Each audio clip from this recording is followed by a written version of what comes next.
I've seen some of my other bookish friends do their 10 before the end, so here are the 10 physical books that I would love to finish before the end of 2025. Now, will it happen? I have no idea, but let's go through them. The first book on my stack is Roll for Romance by Lenora Woods. This is a Dungeons and Dragons romance, and it sounds so cute. And then we have The Brave and the Reckless by Dylan Dyer. This is a Western romance, and it takes place at a Wild West theme park. And then we have Thorn Season by Kira Azar. Look at this edition though, it is so pretty. I also have the audiobook for it, so I might end up doing an immersive read, but it sounds really good. And then I actually have all three books of the Bone Shard Daughter trilogy by Andrea Stewart on my bookshelf. I got them last Christmas as a gift, and I just don't know why I haven't read them yet because they sound fantastic.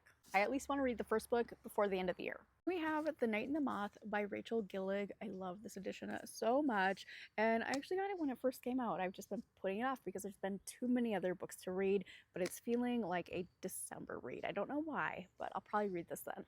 Out of the 10 books that are on this list, The Will of the Many is probably the one that has been on my shelf the longest.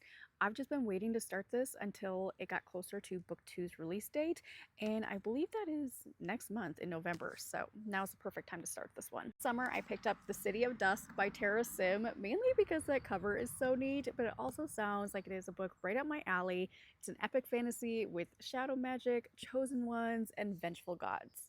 Now, when it comes to winter and holiday books, I only read those during that season, but summer books, I can read them all year, and it actually kind of helps me get through the winter blues. But I have These Summer Storms by Sarah McLean that I really want to read in November.